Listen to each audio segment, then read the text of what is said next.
As a reminder, if you're participating in this workshop live during the 2023 user meeting, please start a Geodict Cloud instance and Geodict 2023 so that you can follow along with the workshop. Thank you. Welcome to the Advanced Video Production Workshop for Geodict 2023. In this workshop, we will focus on techniques for creating advanced videos for your materials, structures, and simulation data. Using videos to present your work is a powerful way to communicate the result of material design and simulation results to colleagues and customers. To attend this advanced workshop, you should have the following prerequisites. Visualization for beginners. It is helpful if you have some basic familiarities with the video dialog in Geodict.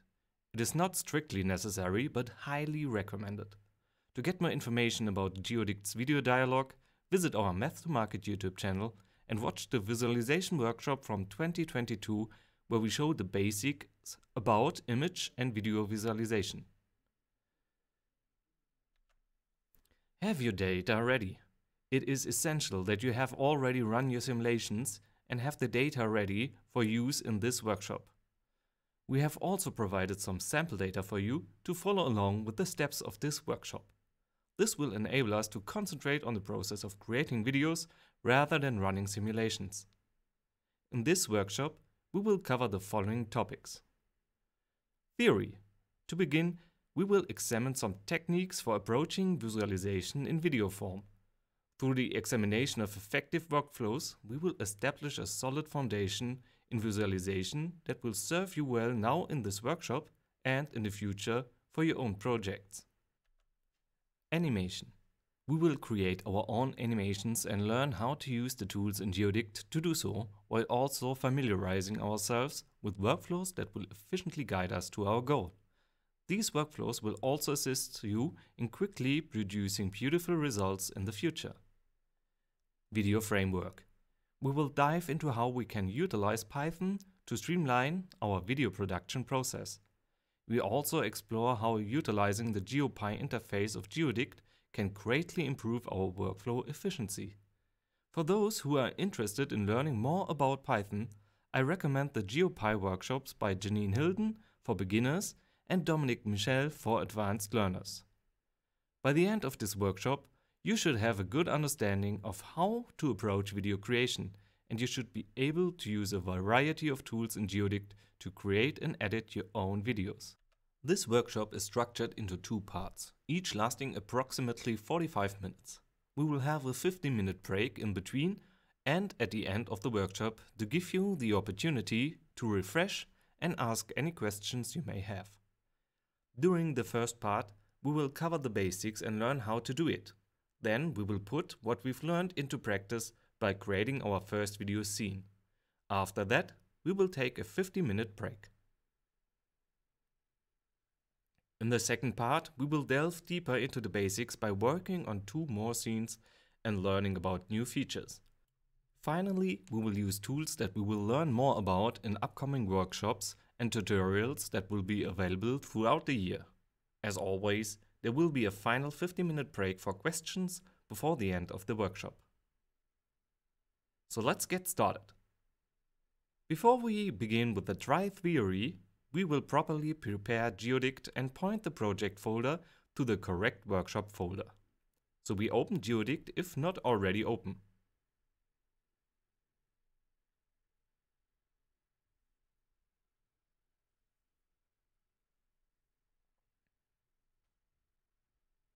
As soon as Geodict is open, we switch to full screen mode.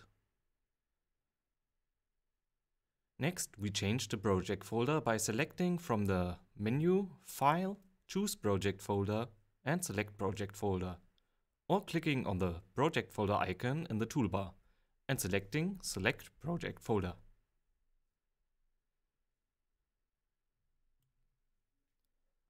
Depending on whether you are opening Geodict for the first time or have already participated in workshops, you may need to first navigate to the My First Geodict project folder. To do this, you can select the default Geodict folder on the left side of the file browser, then select the My First Geodict project folder with a double click. Then we navigate to the Workshop Materials 2023 folder and select the WS Visualization folder and click Choose or Select Folder. Now we open our project folder in the file browser by clicking the project folder icon in the toolbar again and selecting Open Project Folder. We will see the folder structure, final files, storyboard, code, input data and output, and also a Python file called runweep.py. We will look at all of this in more detail during the workshop. We leave the project folder open as we will need it again soon, but move it to the background for the time being. Now let's briefly discuss the theory that will help us develop an understanding and feeling for how we can approach videos in the future. The form and type of structures and simulation results should not matter. Rather, we want to create a solid foundation so that in the future you all can create videos that best present you. Visualization is an important aspect of any simulation because it allows us to represent and understand the data and results of the simulation in a clear and intuitive way. By visualizing the results of a simulation, we can easily identify patterns and trends, as well as gain insights that might not be immediately apparent from raw data. I would like to remind you that what looks easy and straightforward in the next 90 minutes is the result of years of experience in application, as well as many attempts at recording and video editing. So don't be discouraged and keep trying if things don't go as planned. The creation of videos is not an exact science and always requires a certain amount of trial and error and experimentation. As a result, our final result may not look exactly like the examples we will use as references. Before we begin making videos, it is important to consider the underlying theory of structure and presentation in order to effectively convey a message or tell a story. There are various factors that can increase the likelihood that a video will be watched and appreciated by viewers, including the ways in which they engage with and respond to the content. By taking these factors into consideration, we can create videos that are more likely to be successful in achieving their intended goals. These include clear and engaging storytelling. A good video should have a clear and compelling story or red line that engages the viewer's attention and holds their interest. We don't need a complicated story with plot twists. What we need is a clear narrative and feeling that we can communicate to the viewer and use as a reference and goal. Strong visual design. The way a video is shot and edited can have a big impact on its effectiveness. Good visual design can help to convey the story and mood of the video, and can keep the viewer engaged and interested. By understanding these principles of video theory, you can create videos that are more likely to be watched and appreciated by your audience, be it an internal or external audience. For this purpose, we will briefly look at how the application of the following workflow methodologies can help us create videos: storyboarding and scene blocking. Storyboarding is the process of creating a visual representation of the scenes in an animation or film. It is often done in the pre-production phase and is used to plan out the visual elements of the project. The storyboard artist will create a series of illustrations or sketches that show the camera angles, movements, and so on for each scene. This helps to understand how the final product will look and flow. Scene blocking is a technique used in animation and film to plan out the movement of characters and camera within a scene. It is similar to storyboarding, but focuses more on the physicality of the scene. Scene blocking helps to plan out the movements and actions of the characters within the scene so that the animation can be produced more efficiently. Both storyboarding and scene blocking are essential steps in the animation process and help to ensure that the final product is visually cohesive and easy to follow. We will not be going into detail on storyboarding as we already have our storyboard ready. That would also go beyond the time frame at this point. Nevertheless, it's always important to have a clear idea of where we want to go, which is why I personally think it's important to mention this point here. Our storyboard for this workshop will be this video here that we will be replicating.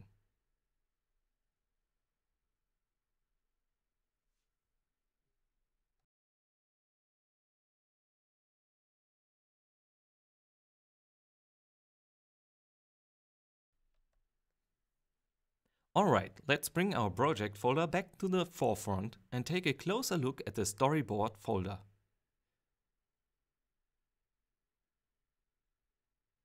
Inside, you will find a folder for each scene we'll be working on. These folders contain the footage for each scene as well as key positions and setting images. These will serve as a reference as we create the scenes, so make sure to keep the folder open and easily accessible. Let's now open the video again and take a closer look at the video to understand on what we have to do and how we want to organize ourselves.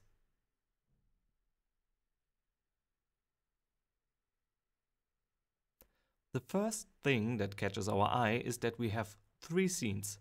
The scenes are clearly separated from each other and stand alone. That means we don't have to worry about having a jump when transitioning from one scene to the next, because the structure is not in the same place or moving in the same way. In the first 2 scenes, we have relatively simple camera movements. In the third scene, it will be more challenging as we will be creating a real little camera ride. But don't worry, we will work through it step by step. Overall, with the camera angles and movements, we want to create a look that makes our structure look like a spaceship or asteroid for these first 3 scenes. Something weighty that wants to be discovered. Therefore, we will also look at how we can create small movements like this at the end of the third scene where the camera or structure wiggles a little bit. Normally, you wouldn't want such a small imperfection during a camera ride. But by adding small details like this, we give the audience a sense of this is real, there's weight and momentum at play. Let's quickly summarize what we need. A consistent look, 3 individual scenes, and the goal in mind that all scenes should convey a certain feeling. Let's get started. First, we'll take care of the consistent look of our scene and structure. We are now going to Geodik 2023 and start preparing our workspace. First, we will load the structure in Geodik, the model of a PEM fuel cell. To do this, we click on the structure loading icon. Here, in the toolbar, navigate to the input data folder and open the .gdt file example pemfuelcell.gdt with a double click.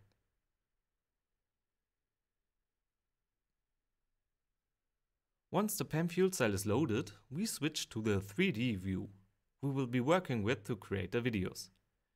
To do this, we click on the 3D icon here in the toolbar.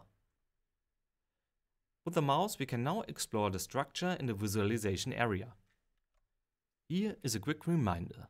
We rotate with the left mouse button, zoom in and out with the right mouse button or with the mouse wheel in steps, and move with the middle mouse button or with the click function of the mouse wheel. Navigation will be our best friend in this workshop.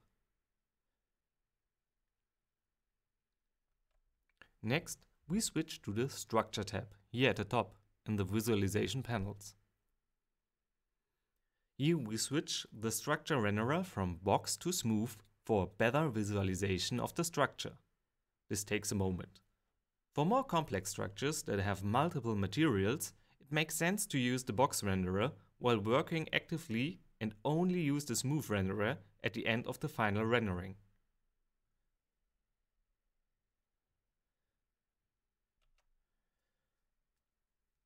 Then we switch to the Camera tab here on the left. In the Camera tab, we activate the visualization features Show Outlines and Show Halo. These features create fine lines and an artificial shadow on the background geometry. This helps with spatial perception and provides us with a better visual representation. We leave the global lighting deactivated in this case. Global lighting creates an artificial shadow that renders internal and hidden geometry darker. In this case, however, the fiber structure would be too dark and even though it's correctly visualized, we want the fibers to be bright and visible. Next, we set up the visualization area so that we can see the resolution we will have later in the video, which is 1920 pixels in width and 1080 pixels in height, or an aspect ratio of 16:9. To do this, we go to the menu, View, and under the 3D View ratio, select the format 16:9. The visualization area adjusts and we have gray bars on the top and bottom, or in this case at the left and right. That limits our resolution to 16:9. This ensures that everything we see in the visualization area will appear the same in the video. We will be heavily basing on this principle, what you see is what you get, in Geodict as we begin the scene blocking. Next, we clean up the visualization area and remove all elements that are not the structure, such as the axis cross, for example. Here's a quick side note. If for your story the axis cross or the material legend play a role, then of course you leave them in. Right now, we want to create some beauty shots here that capture the audience. The audience decides in the first 3 seconds whether they are interested or not, and these first 3 seconds have to be spot on.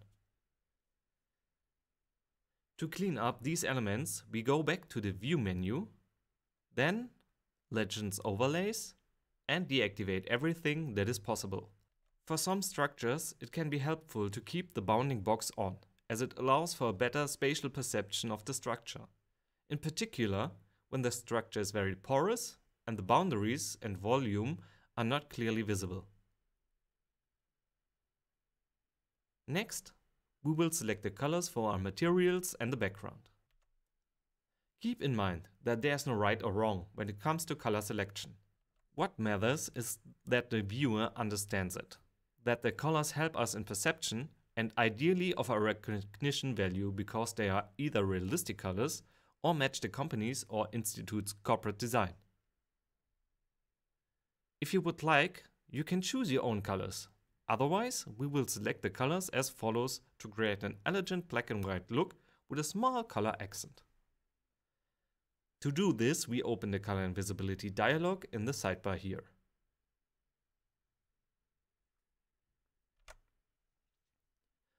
For Material ID 1, the fibers, we choose the color white from the preset colors here. Simply press on the button here and choose the color you desire. For Material ID 2, the fiber binder, we choose a light gray so that both elements can still be distinguished from each other, but they are not too big contrasts. Since the preset selection does not offer the desired color here, we press on the 3 dots and open the Select Color dialog. Here we can now create any imaginable color ourselves. We pull the brightness slider here and look at the RGB values to land around 210.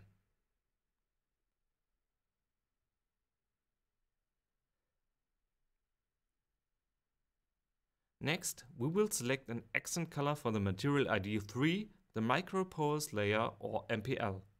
In the video we saw that this layer is colored orange and not in the typical Maths Market and Geodict red. It would be logical to choose this color for recognition value. And indeed, for the current case, this is a good idea, if it stays with these 3 scenes. In the rest of the template video, however, water will later be conducted and animated through the MPL. And against the blue of the water, the orange of the MPL creates a nice contrast. Furthermore, we use our corporate design red for text overlays, or to set a signal and want to use it sparingly. Orange is the next best signal or accent color to highlight something. Creating a storyboard is particularly crucial for taking into account such factors. It allows for the emergence of new ideas and the recognition of relevant circumstances like the color for the materials and other elements of the project during the production process. For the current case, I spontaneously decide for red and choose it from the presets here. There should always be some room for creativity.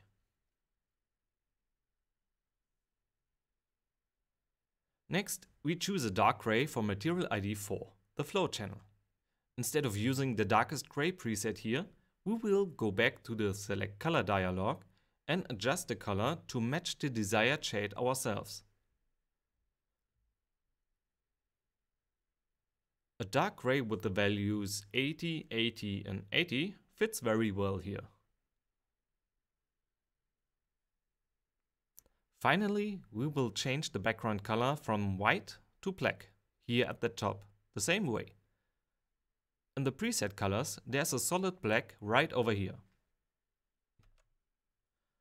This will specifically highlight the fibers with binder, and the MPL is also clearly visible. The flow channel is recognizable, but does not draw attention to itself. Lastly, we will save our settings now, so that we can reuse them. To do this, we select the visualization dialog in the sidebar here. Here we will find all visualization settings that can be set in Geodict.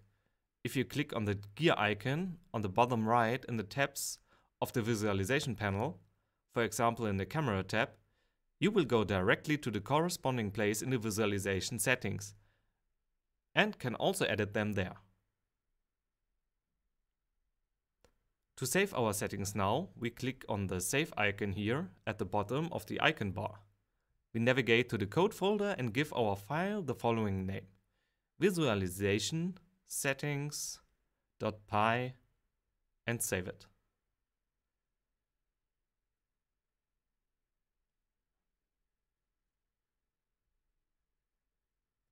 If we would press on the load icon here, next to the save icon, we could load our visualization settings again. To make it even more convenient for us, we can also package the loading of the structure in a Python macro. This is especially helpful when we have closed Geodict in between and want to start working on it right away. To do this, we click on Session macro in the sidebar, here at the bottom. The Session macro records all actions since we started Geodict and displays them here at the top. If you have had Geodict open for a long time, you will find a significantly longer list here. As a guide, you can then use the change of the project folder. With a double click on the list item, we can then see that we have switched to the folder for this workshop. The two list items before have been created by Geodict when starting. We can also save these right away, but they are not absolutely necessary in our case. To create a loading script for us now, we select an item from the top list and click on the single arrow here at the bottom left, between the fields. We start with the list item Geodict load file, so that we are all on the same level, and select it in the list. Then we click on the arrow and add it to the lower list.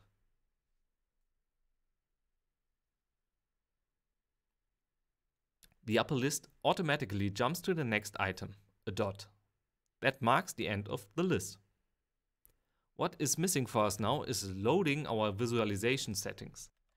We have saved them, but in order for Geodict to register it as an action in the session macro, we need to load our settings again. To do this, we go back to the visualization dialog here and load our settings with the button here at the bottom. We navigate to the code folder and double-click the file visualization settings.py to load it.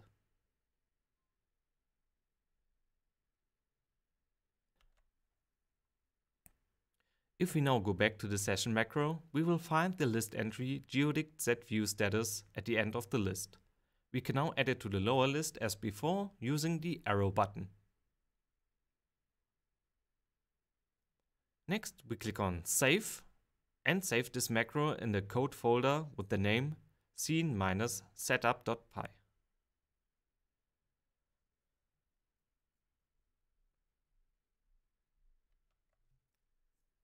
As a small demonstration that nobody has to participate in, I will now close Geodict and reopen it.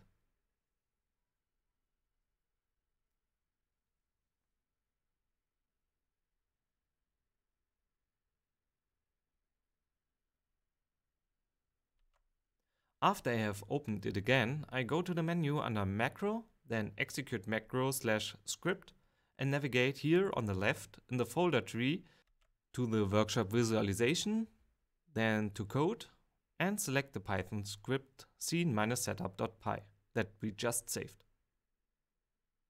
Here in the window I can see what actions Geodict will execute. I click on Run and wait for a short moment. It is important to remember that we must already be in the correct project directory in order for Geodict to find the correct files. After it finished loading, we find our scene as we left it.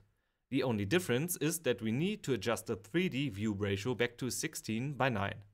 That's not a problem. This way I can demonstrate to you in a moment that the video editor can do this job for us as well.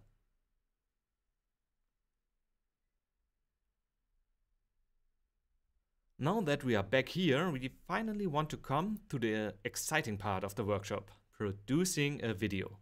First of all, we will open the video dialog by pressing the Save Video As icon in the toolbar, up here. It takes a short while the previews are rendered.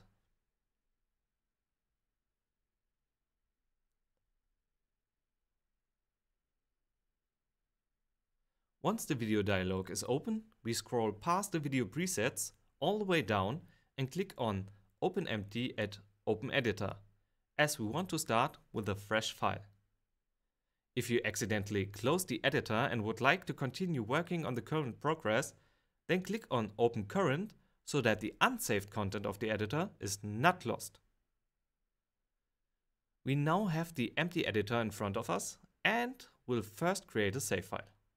We click on the save icon at the bottom, which we have also seen and used before, and navigate again to the code folder. Since we are now starting with scene 1, we appropriately name our file scene-001-A and save it.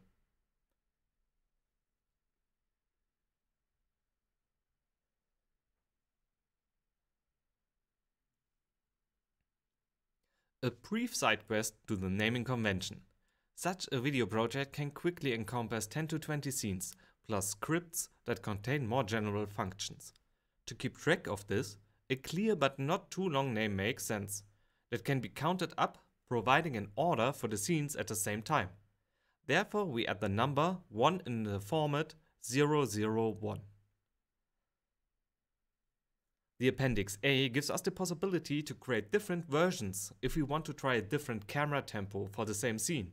But now, back to the video editor.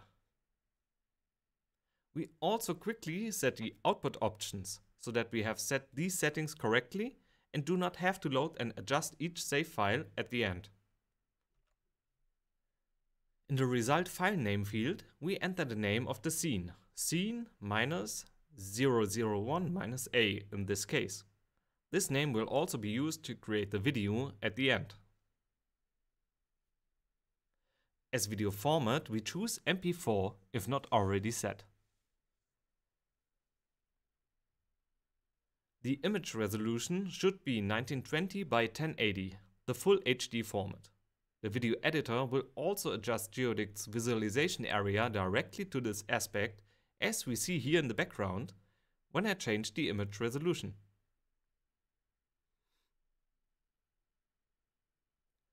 For frames per second, we enter 30. We activate the Keep Images field so that the frames are retained when the video is created at the end.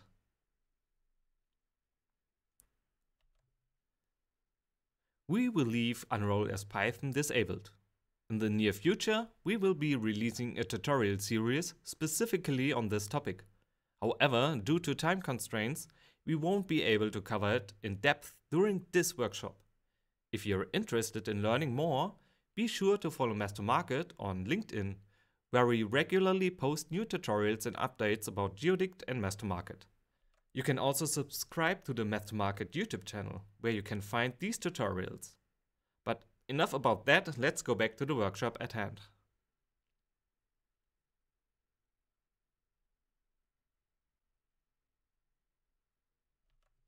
We now organize our windows so that we can see both the video editor and the visualization area from Geodict. The setup of my choice is Video Editor on the left and Geodict on the right. You may take the Windows at the top bar and run it all the way to the edge until it catches and fits itself to the screen, or adjust it by hand. This will help us with the scene blocking. We can now close the Create Video dialog. Alright, let's begin with the video editor. From here, I want you to press the Pull Keyframe button. This function allows us to capture the current state of our visualization area. Now, one thing to note is that at this stage, we have not yet selected any properties, for instance camera rotation. As a result, you may not see any changes yet. But don't worry, that's all about to change in the next step when we adjust the camera for the first time.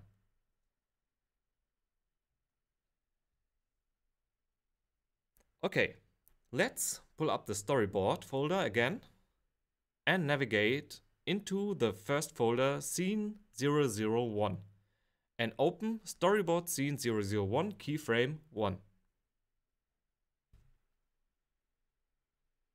It is best to arrange the image viewer so that we can see our reference image and also see and use the visualization area of Geodict at the same time, without covering the reference image. Like this. Now, what we are going to do next is to take a look at the first keyframe image that we are trying to recreate. Once we have a good understanding of what we are working with, we are going to start arranging our camera in the visualization area using the mouse. The goal is to get as close as possible to the settings and timings of the original video. We will now adjust the camera in Geodict until we match the view of the reference image as closely as possible. The fastest way to get started here is to reset the camera in the Camera tab and then first find the right place of the fibers. All those who would like to join in live now will be given about 1 minute time to do so. But don't rush, at the end I will share my settings with you.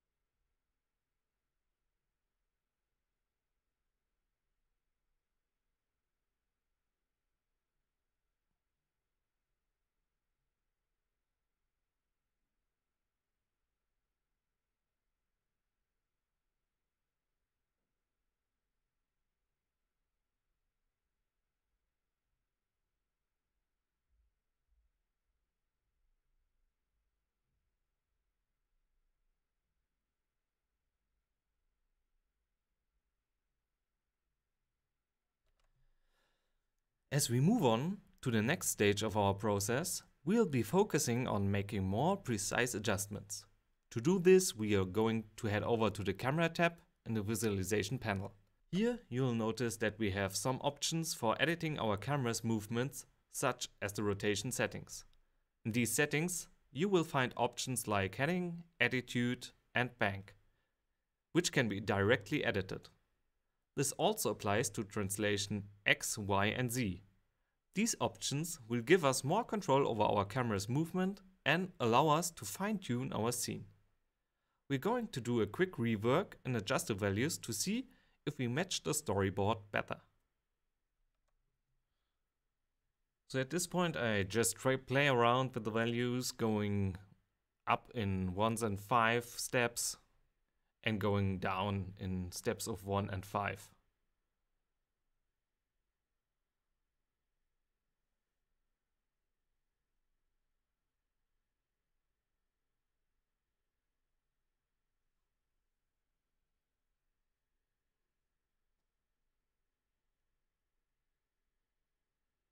Now, if you want to follow my settings as closely as possible, you can go ahead and copy the values that I'm using here as shown above.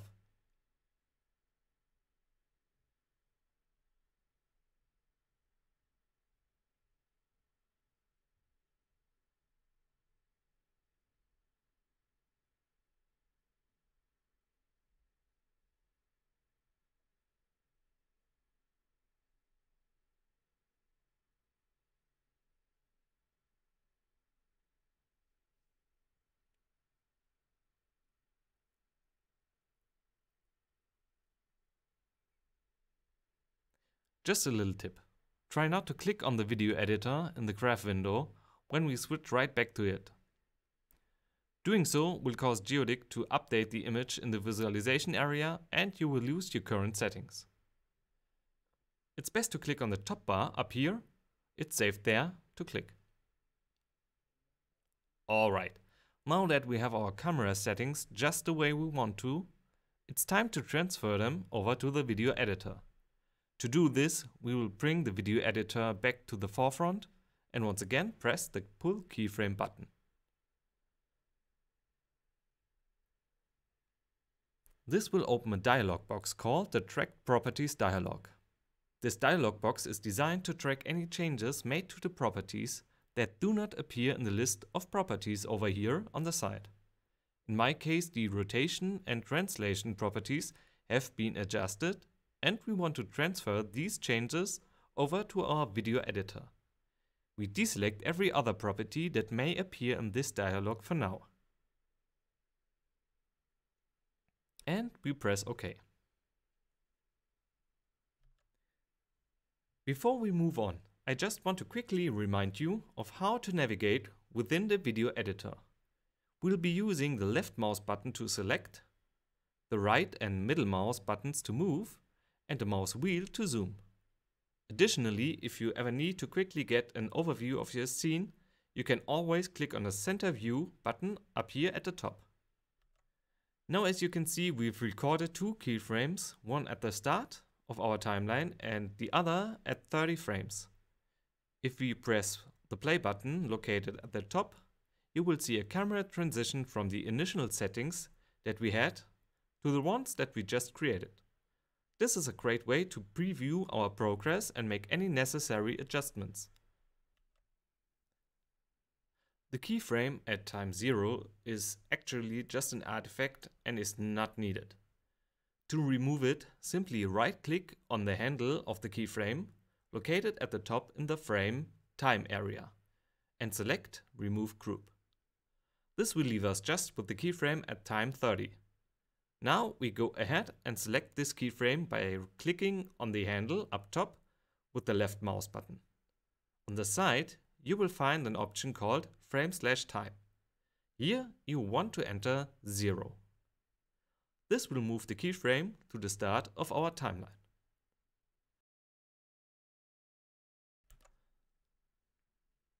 Alright, now that we've done that, let's move on. So let's talk about the duration of our scene. We are aiming for a duration of 3 to 4 seconds, and for a smooth viewing experience, we'll be working with 30 frames per second. This means that our next keyframe will be set at time 90. To move to this point, navigate to the keyframe 90 in the video editor and use the left mouse button to move the playhead, the green line, to this point. At the top of the bar, you will find an option called Frame Number. This is a great way to double check that you're exactly where you want to be and make any necessary adjustments. Alright, now that we've done that, let's go back to our storyboard folder and take a look at the next and final keyframe for this scene, Storyboard Scene 001 Keyframe 2.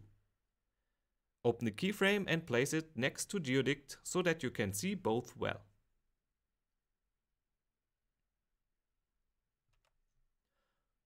Alright, now it's time to adjust the visualization area in Geodict to achieve a similar result as our reference video. To do this, I will give you some time to work on it. I'll also be working on this myself, and at the end anyone who wants to can transfer the values at the end.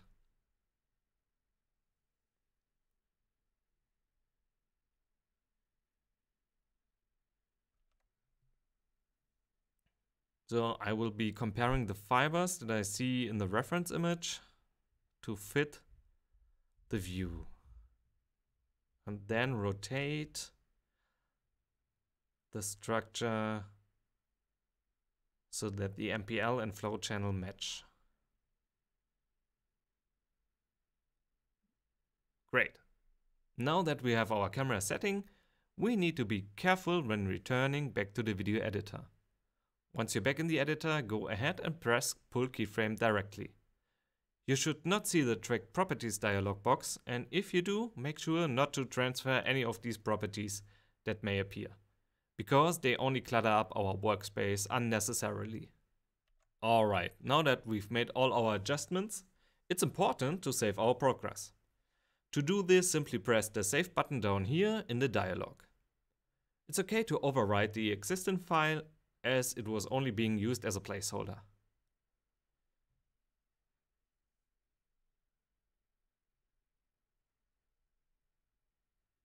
Next, let's take a moment to center our view and take a look at the final result by pressing the play button. This will give us a chance to see our work in action and make any necessary final adjustments. The video plays live in the visualization area, and unfortunately it does not look quite as smooth, which is partly due to Geodic's rendering speed and partly due to the remote connection to the cloud instance. However, we still get a very good feeling of whether our timing is right.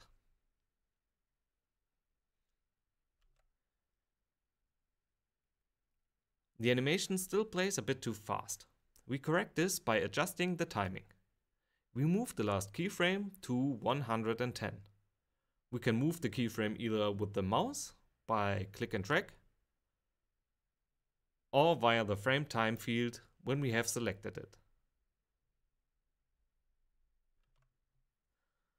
This gives more weight to the movement in the scene, and we convey the spaceship feeling better when we press play.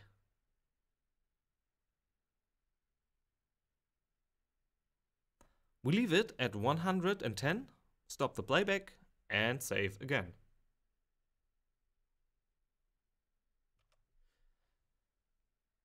We have now blocked the timing so far, and next move on to blocking the look. I open the template video in the storyboard folder. We see that the light moves over the structure, and we get a first impression of the contours through the play of light and shadow. What strikes me spontaneously is that we could darken the structure again for a better transition between scene 1 and scene 2. In scene 2 we are starting with a black image, and the structure turns out of the darkness. That way we could make the transition from 1 to 2 more elegantly. From the workflow perspective, we will take a closer look at how we can add additional properties without losing our existing ones. To do this, we first go to the end of our animation, here in the video editor, and place the playhead behind the last keyframe. We will find the look for the transition and block it. And then we will work our way forward from there to the first keyframe and see how we can make it look nicer there as well. In the toolbar we select the icon to change the light position, here. If we now navigate in the visualization area with the left mouse button, the light alignment changes. We make sure that the flow channel merges almost completely with the background, as good as possible. Especially with the light, it's a bit difficult to get the position right. Especially since we can't really see where it is at the moment, because we want to see how it looks later in the video. We can also change the light direction by direct input if we go to the visualization settings. We can click the Open the Right spot via the gear icon in the lower right corner of the camera tab.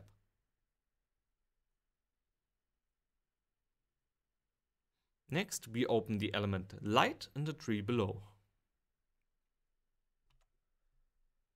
The fields are currently a bit tricky to work with, so we often have to select the values several times until we can override them. Just to keep in mind.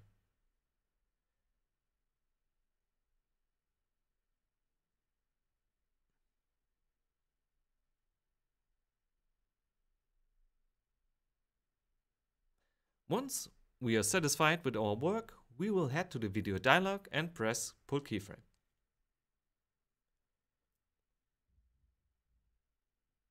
This will bring up the Track Properties dialog, and you will notice that there might be more properties shown than we actively changed or intended to change. That's not a concern, we'll simply deselect everything we don't want to include in the animation, keep light rotation selected, and press OK. Now we have a new last keyframe and our values for the light are stored there, as well as all other properties that were already present. On the left side in the properties window, we will select light rotation, which will mark the values and curves in red in the editor.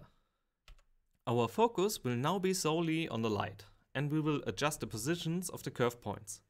To do this, we'll hide all other properties so that we don't accidentally select and move them. This will make the editor cleaner and easier to work with. To accomplish this, we will begin by deselecting the checkboxes next to the property's name. Next, we select the points on keyframe 110, the first ones, using the box selecting, and change their position in the frame time field to 0. You might need to adjust your view to select all control points. We'll then select the points on the final keyframe, again using the box select tool, and adjust their position to 110. Now we can safely remove the remaining keyframe behind keyframe 110, the one we just created, by right-clicking on the keyframe and selecting Remove Group.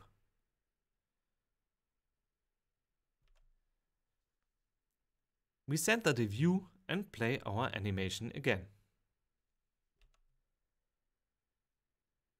Unfortunately, the light source moves rapidly into an area, causing the structure to fall into direct darkness.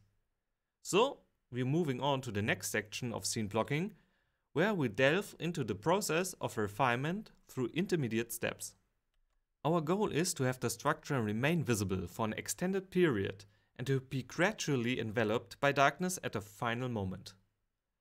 To achieve this, we'll head to the video editor and navigate to the left of the first keyframe around frame -10 and press Pull Keyframe.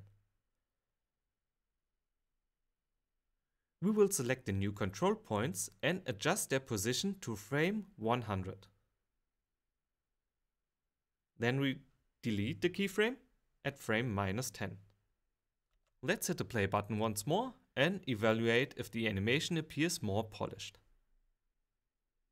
This looks promising. Let's see if we can add an extra layer of interest to the light by having a highlight move across the structure prior to it darkening, just as we observed in the reference video. To do this, we place the playhead at frame 80 in the video editor and switch to the visualization area. Now we use the light navigator again and rotate the light source that we have a highlight on it in the front area of the structure, right about here.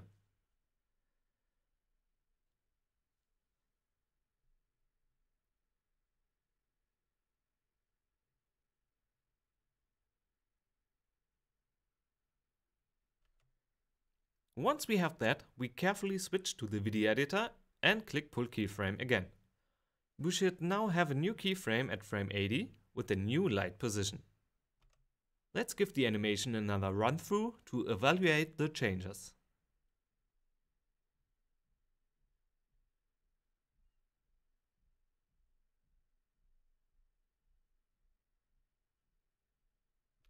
Looks good. If we do think of doing something different later, we can always load the video editor save file and refine it. Speaking of the save file, we should save again.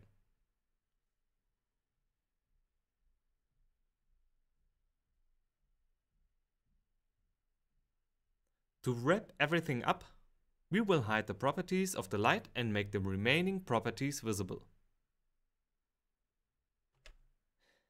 For the animation of the light source, we will need multiple keyframes, but for the animation of the movement, only 2 are necessary. However, since Geodict has automatically created control points on the keyframes for all properties when we use pull keyframes, but we don't need them, we will now clean them up and remove unnecessary ones. This will give us the advantage of being able to move the keyframes for the light source without affecting the camera movement.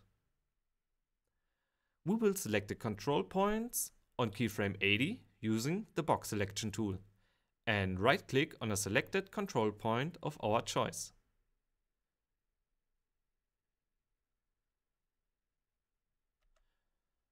menu will appear and we will select Remove Points. Now that we've cleaned up, we can safely save our animation again.